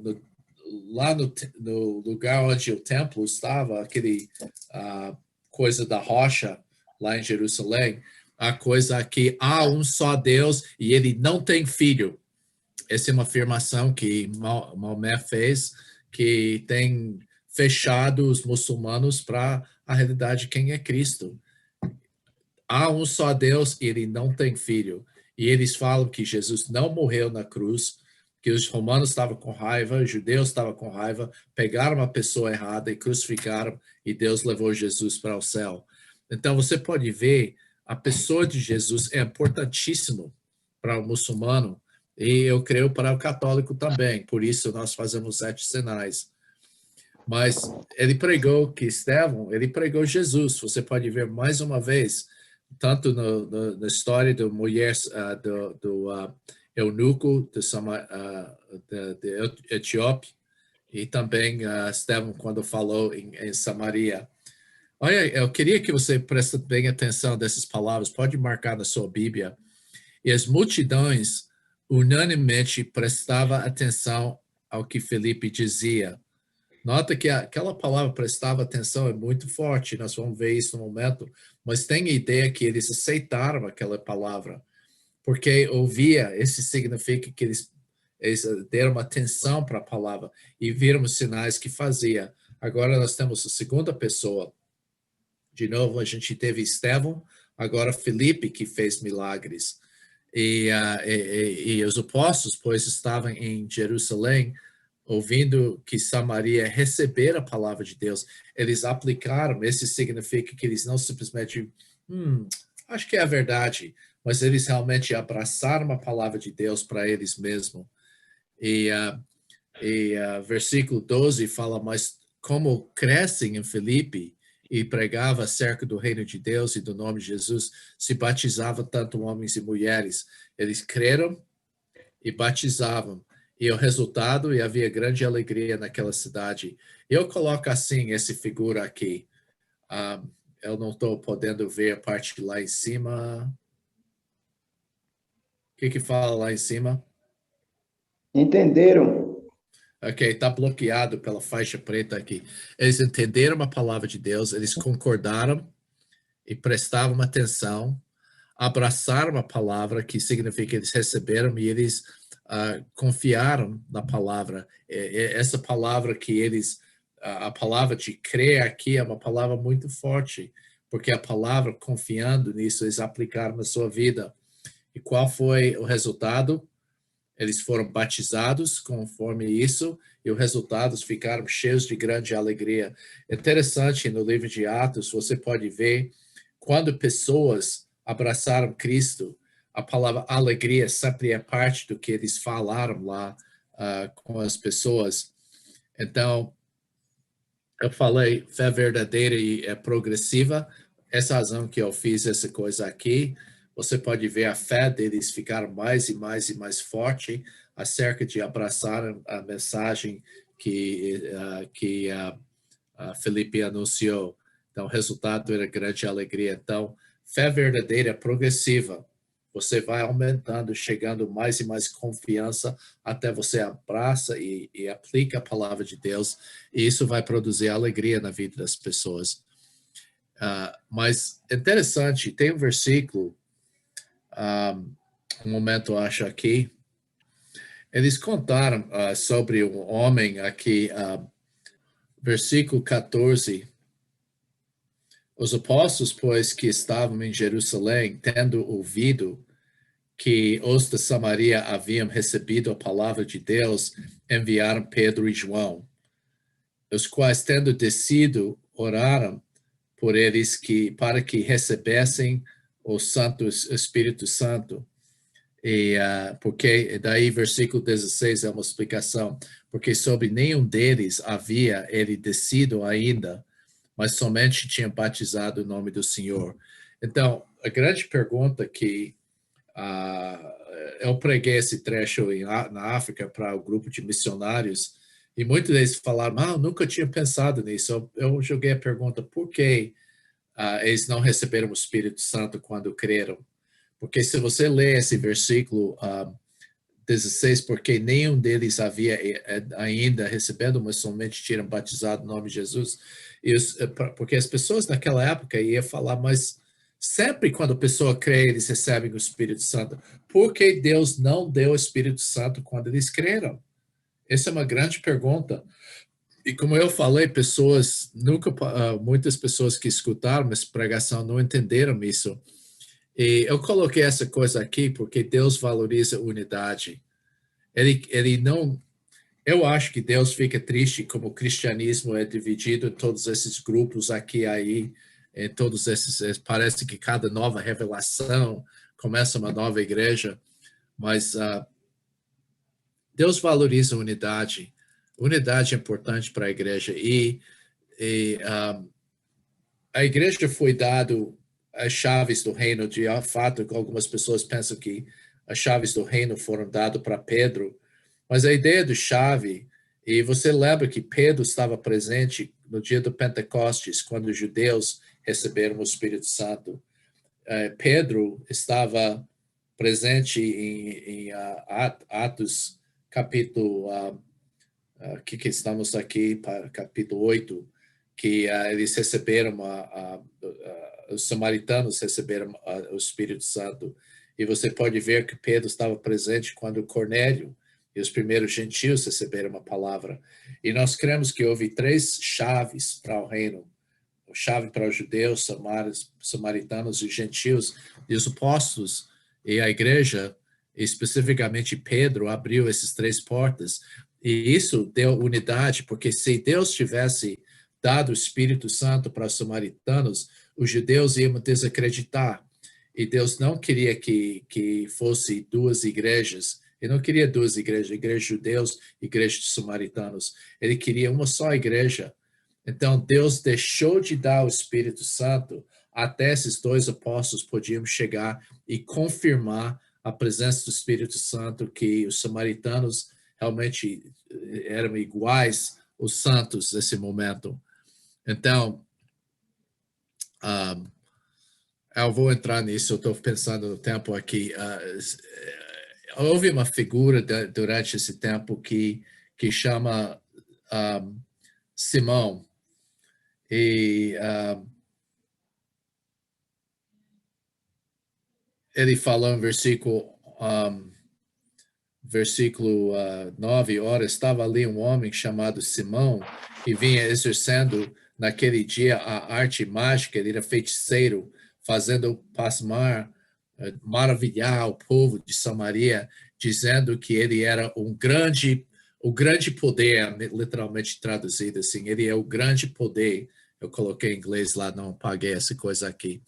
Ele creu e foi batizado, conforme versículo 13. Ele creu até o próprio Simão, e sendo batizado, continuou com Filipe e admirava-se vendo os sinais e grandes milagres que faziam.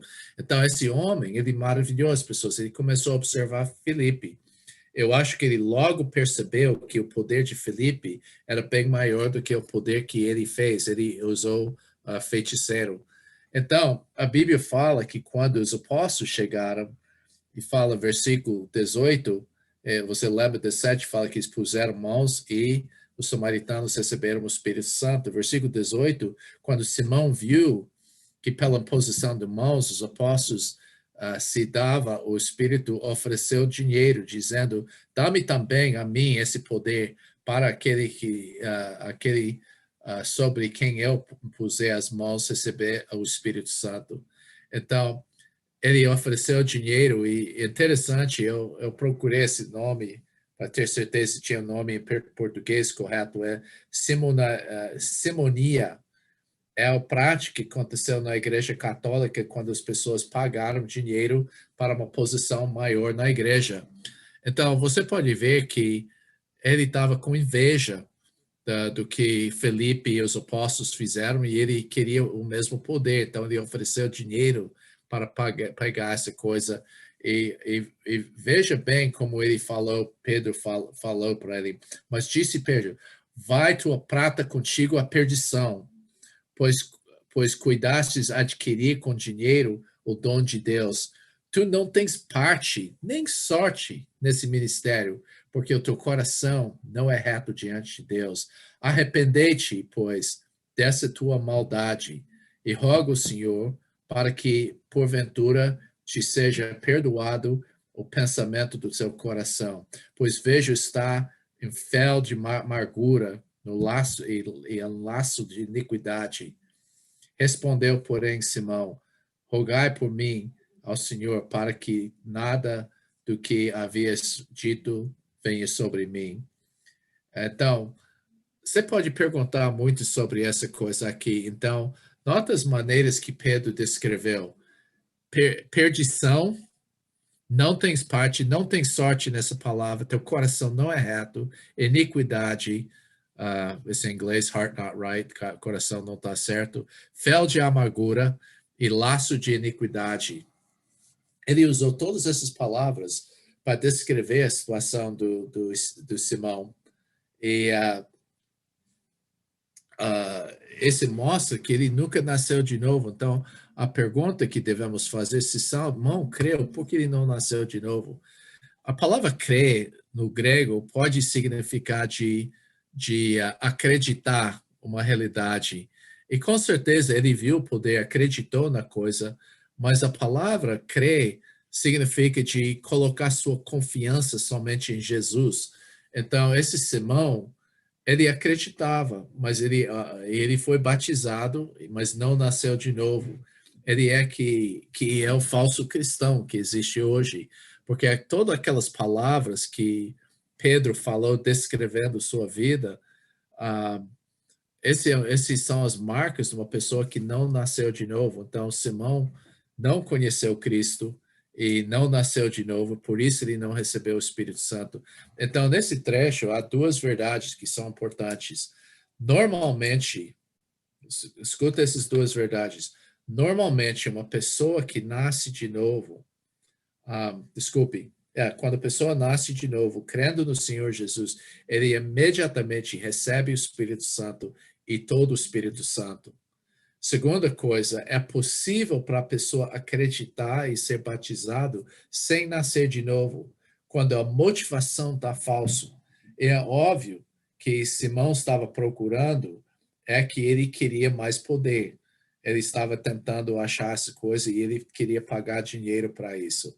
E porque Deus realmente deixou de dar o Espírito Santo até houve imposição de mãos, é por causa do fato que ele não queria duas igrejas.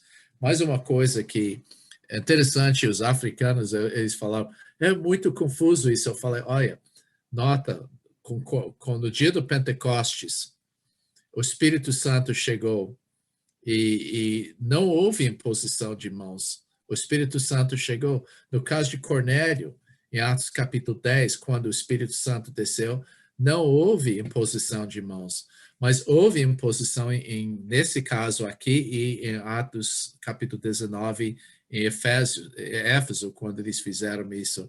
Então, eu falei, então, imposição de mãos não foi necessário para receber o Espírito Santo. Os africanos ficaram confusos. Eu falei, Jesus às vezes fizeram uma imposição de mãos para curar, às vezes tocou na saliva, nas orelhas, às vezes só falou a palavra. Então, que Deus não queria esses rituais ser parte de nós. Que essa é a fórmula para curar uma pessoa, posição de mãos, ou essa é a maneira de receber o Espírito.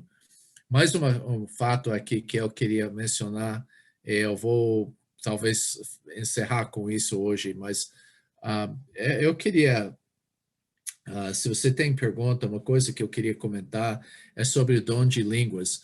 Você lembra que eu falei sobre essas chaves do reino? Eu creio que do dia do Pentecostes, Atos capítulo 2, os judeus receberam a palavra de Deus, receberam o Espírito Santo. Houve o dom de línguas lá.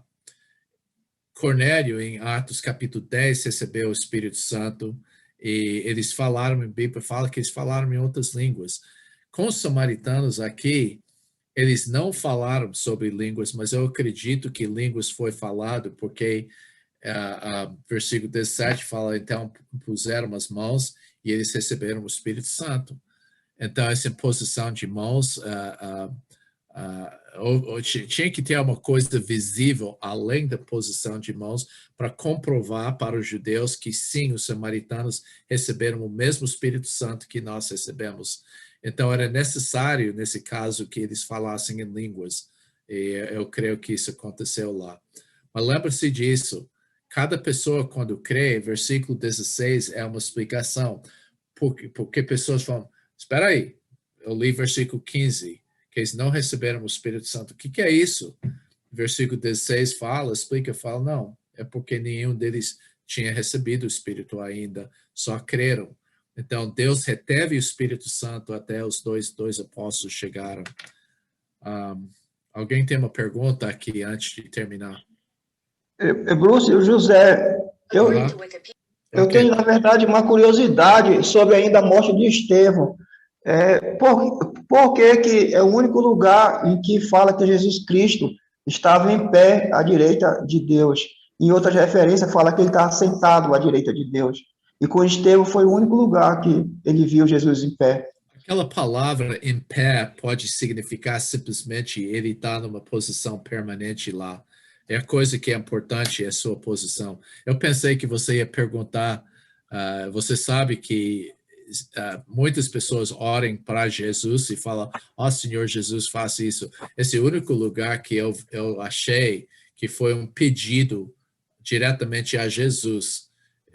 Tem muitos lugares que pessoas em oração agradecem Jesus, mas isso é a única coisa. Ele fala, Senhor Jesus, recebe meu espírito. Então, esse que ele invocou o nome de Jesus. Mas esse simplesmente ele viu a posição de Jesus à destra de Deus nesse momento. Então, não leva a sério a diferença entre sentar e ficar em pé, porque a palavra em pé, esteme no grego, significa estar colocado, a posição dele é permanente à destra de Deus. Outra pergunta? Ok, semana que vem a gente está precisando... Pode falar. Sim. Ronaldo aqui. Queria só que eu tirar uma dúvida aqui que fala sobre dom de línguas em 1 Coríntios 14, versículo 2, se aqui Paulo está se referindo ao mesmo dom de língua do dia de Pentecostes. Em capítulo 14, nós entendemos que sim, é o mesmo dom, porque realmente é o dom de línguas, biblicamente, em todo caso que eles usam, é um idioma conhecido. Então, eu creio que MacArthur toma uma posição sobre 14, que quando ele falou em singular, ele está falando do falso dom de línguas e no plural estava verdadeiro dom de línguas. Eu acho que era isso que ele falou. Eu não vejo que esse é tão convincente que ele está falando, mas uma coisa que é importante entender sobre dom de línguas é que houve uma língua estática que era característica dos templos pagãos lá. Então, eu creio que o dom falso foi praticado dentro da igreja lá, por causa do fato que ele estava imitando o que estava acontecendo nos cultos pagãos na época. Ok? Sim. Há imposições de mãos para os dias de hoje também? O que para hoje? A imposição de mãos, como aqui o senhor estava falando agora há pouco sobre a questão de impor a mão, né, sobre a pessoa. E a minha pergunta é com relação a isso, se hoje é para os dias de hoje, esse dependendo como você está falando, porque para receber o Espírito Santo não é bíblico isso. Mas se você está fazendo uma comissão de alguma pessoa para um ministério, por exemplo, está enviando a pessoa, é legítimo, porque isso significa eu estou identificando e apoiando esse ministério. Sim. É porque eu ia perguntar sobre isso mesmo, porque eu tenho acompanhado quando os pastores, quando tem uma igreja consagrando pastor, né, geralmente sempre tem as pessoas impondo suas mãos, né, abençoando o seu ministério, e essas coisas assim, né? Por isso que eu estou perguntando com respeito a isso, né? Não é nada mágico e não é necessário fazer, mas simbolicamente é uma coisa, para mim, muito legal, porque você está fisicamente colocando as mãos e identificando com aquele ministério. Okay. Mas não é necessário. Tudo bem. Bruce, essas três chaves, cada uma tem um significado, tem? Sim, é que basicamente que essas três chaves que eu estou falando não leva isso tão a pé da letra, mas que aconteceu em Atos capítulo 2, o Espírito Santo foi dado para todas as pessoas da igreja, mas todas as pessoas da igreja eram judeus. Aí, em capítulo 8, que estudamos hoje, a chave, o evangelho foi aberto para os samaritanos, porque você pode ver que os judeus poderiam pensar, puxa, o Espírito Santo podia entrar na vida desses samaritanos que são impuros, né? Eu não acredito nisso. E eu acredito que é uma coisa importante, mas o que aconteceu é que nos gentios, eu não sei se você lembra disso, mas a gente vai fazer isso meio rápido, talvez semana que vem, capítulo 11. Pedro chegou depois do Cornélio receber. Eles chegaram, Pedro, que é isso que você entrou na casa de um gentil assim?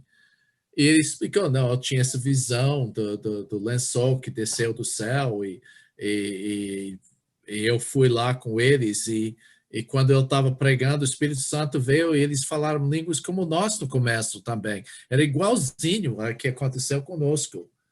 Então, os judeus estavam cobrando de Pedro e Pedro foi muito sábio de levar testemunhos com eles. Falaram, então Deus cedeu o arrependimento para a vida para os gentios também. Incrível. Se não fosse línguas, eles não acreditavam que realmente a porta foi aberta para os gentios entrar na igreja também.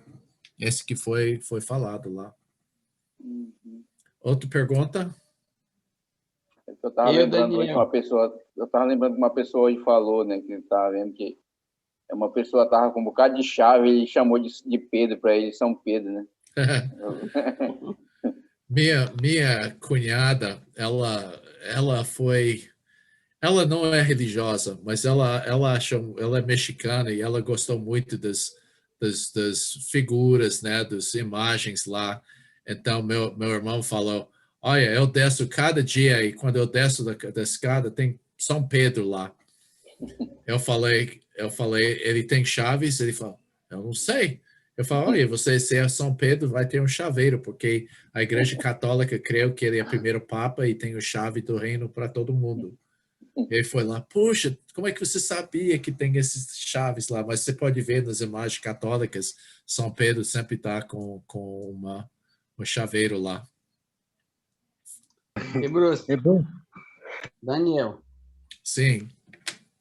E Bruce, de acordo com essa colocação da chave aqui, são 3 tipos de pessoas. É os judeus, gentios e samaritanos, de acordo com a colocação da chave. Tem a ver com as pessoas que ouviram. Primeiro foram os judeus, segundo aqui, de acordo com a chave, o gentil e terceiro o samaritano? Ou não tem nada a ver isso aí? Como assim os judeus, a ordem que foi dada, eu não estou entendendo. É a ordem que está colocada a chave aqui, são 3, né? A primeira chave, que é a de baixo, está mostrando para os judeus. A segunda está mostrando para os gentios e a terceira está para os samaritanos. Tem alguma coisa a ver isso aí ou não? Não, mas eu vejo, a maneira que eu vejo, começando na esquerda, judeus, daí indo para samaritanos, gentios.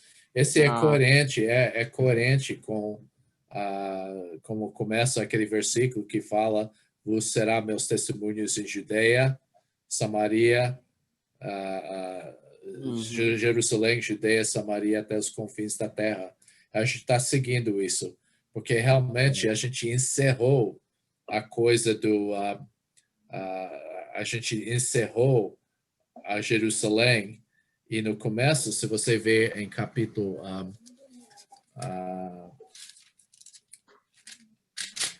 8, no começo lá, onde que eles foram? Você viu isso?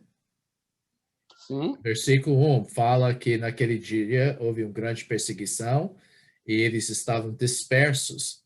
E eles foram para Judeia e Samaria. Então, no começo de 8, a gente tem os primeiros 3 lá. Agora a gente já fez Jerusalém, a gente fez Judeia e agora a gente fez Samaria. E o resto do livro é até os confins da terra. A gente não vai entrar em tantos detalhes aqui, porque a gente está realmente pegando o pensamento de Atos bem grande, bem importante até agora. Tá certo.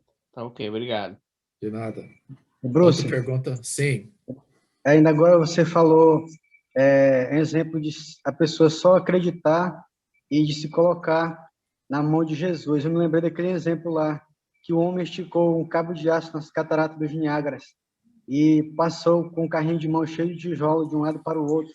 E quando ele chegou lá, ele perguntou para as pessoas lá: quanto de vocês acreditam que eu posso voltar? Aí todo mundo bateram palma: nós acreditamos que você pode voltar. Aí ele falou: e quem de vocês tem coragem de sentar aqui e se colocar no carrinho de mão? Aí ninguém teve coragem de sentar lá e se colocar. A mesma coisa, muitas pessoas acreditam, dizem que acreditam em Jesus, agora poucas pessoas têm se colocado, confiado a sua vida nas mãos de Jesus. Excelente exemplo. Eu já li esse exemplo em algum lugar. Eu estou tentando lembrar onde que eu li essa história.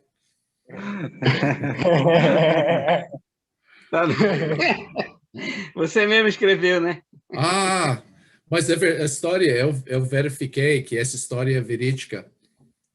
Né? Mas a fim da história, que vocês que não conhecem essa história bem, que aconteceu, o homem que era o patrão dele, confiava tanto nele que ele ficou nos ombros, dele para passar. Ele ficou nas costas desse homem, e o homem andou com o patrão dele lá nas costas dele. Você acredita nisso? Então, o homem confiava, colocou a vida dele nas mãos daquele homem que atravessou. Pois é, isso aqui é uma fé verdadeira, né? Confiança. Sim, sim. É essa que Jesus quer, né? Cada um de nós. Outra pergunta aí? Comentário? Já está bem avançado o horário, né? Bruce? Sim. Tchau. Eu queria perguntar uma coisa sobre Atos 5, versículos 13 e 14. Se eu entendi bem aquilo que está escrito. Nós vemos que depois daquilo que aconteceu com Ananias e Safira, versículo 13 diz: mas do restante ninguém ousava ajuntar-se a eles. Porém o povo lhe tributava grande admiração. E crescia mais e mais a multidão de crentes, tanto homens como mulheres, agradados ao Senhor. Versículo 13 fala que ninguém do restante ousava ajuntar-se a ele. E depois fala, crescia mais e mais a multidão. Versículo 13 fala das pessoas que assistiram aquilo que aconteceu com Ananias e Safira, então estava com medo, e as outras multidão que crescia era aquele que ainda não sabia aquilo que aconteceu antes, né? Com essa cópia de casal, é isso? Sim, porque é óbvio pelo contexto, se você é falso cristão, você vai ser exposto. Naquela época, eu vejo isso, na época do livro de Atos, com Ananias e Safira e também com Simão, a gente vê que Deus zelava pela pureza da igreja. E os falsos, e eliminou de uma maneira ou outra com os falsos. Então, imagina isso. Você ia juntar com a igreja que se você pecar de qualquer maneira e fazer qualquer falsidade, você ia morrer. Se você não está bem convicto que você crê no Senhor Jesus Cristo e você tem o Espírito Santo de Deus, você não ia juntar com essa igreja. Esse que aconteceu. Mas as pessoas que eram sinceramente buscando a Deus não temiam essa coisa e eles juntaram e a igreja cresceu. Mas as pessoas que estavam com dúvida, cima, não sei se você conhece a história, nós chamamos em inglês on the fence, ou em português é sobre o muro, né? Você fica lá não querendo comprometer. As pessoas que estavam em cima do muro não iam juntar com a igreja naquela época, porque Deus zelava pela pureza. Uma purificação, então. Com certeza. É uma purificação da igreja. Sim, Deus zelou pela... Mas agora, qual é a responsabilidade da gente hoje? Deus deu nossa responsabilidade para zelar pela pureza da igreja. Então, você tem que admitir, a gente está com pouca gente na nossa igreja, vamos supor, e daí alguém faz algum pecado que deve ser disciplinado de alguma maneira, e você fala, mas a gente não pode perder. Meu vizinho, que eu falei que era pastor por 7 anos, que ele falou para mim, olha, tem pessoas que deram muito dinheiro para a igreja, e eu tolerava o pecado na vida das pessoas, porque a gente precisava de dinheiro, a gente precisava mais corpos na igreja. Então, a gente tolerava, porque se a gente começa a disciplinar as pessoas, a gente ia perder pessoas. Mas, olha, o contrário aconteceu. A igreja cresceu, porque pessoas estavam traídas. Esse grupo, essa pureza, esse zelo para Deus, esse compromisso foi contagiante, né? Amém. Bruce? Sim. A nossa hora vai indo aqui. Nós vamos orar. Vamos fazer o seguinte, irmão. Vamos orar e encerrar o nosso tempo aqui. Alguns irmãos já estão precisando sair aí. E aí, vocês que já estão aí na sua casa, quiser ficar aqui fazendo mais perguntas com o Bruce, conversando, você fica à vontade, tá? A gente vai orar e aí você já fica à vontade aqui, tá legal? Estou olhando no horário, desculpe. Vamos orar, irmãos. Obrigado, Senhor, por esse tempo mais uma vez aqui com nosso irmão Bruce. Obrigado pela aula, que esse livro realmente transforme nossas vidas, para estarmos mais próximos do Senhor, entendermos quanto o Senhor é soberano sobre toda a história. Mais uma vez queremos colocar a vida do pastor Rai e sua família diante do Senhor, que o Senhor esteja providenciando todas as coisas ali para a recuperação do nosso irmão. Nos dá uma boa noite de paz, uma semana abençoada, cuidando de nós, de nossas famílias, ó Deus. Guarda-nos, ó Deus, debaixo da tua mão poderosa. Oramos, ó Pai, em nome de Jesus. Amém.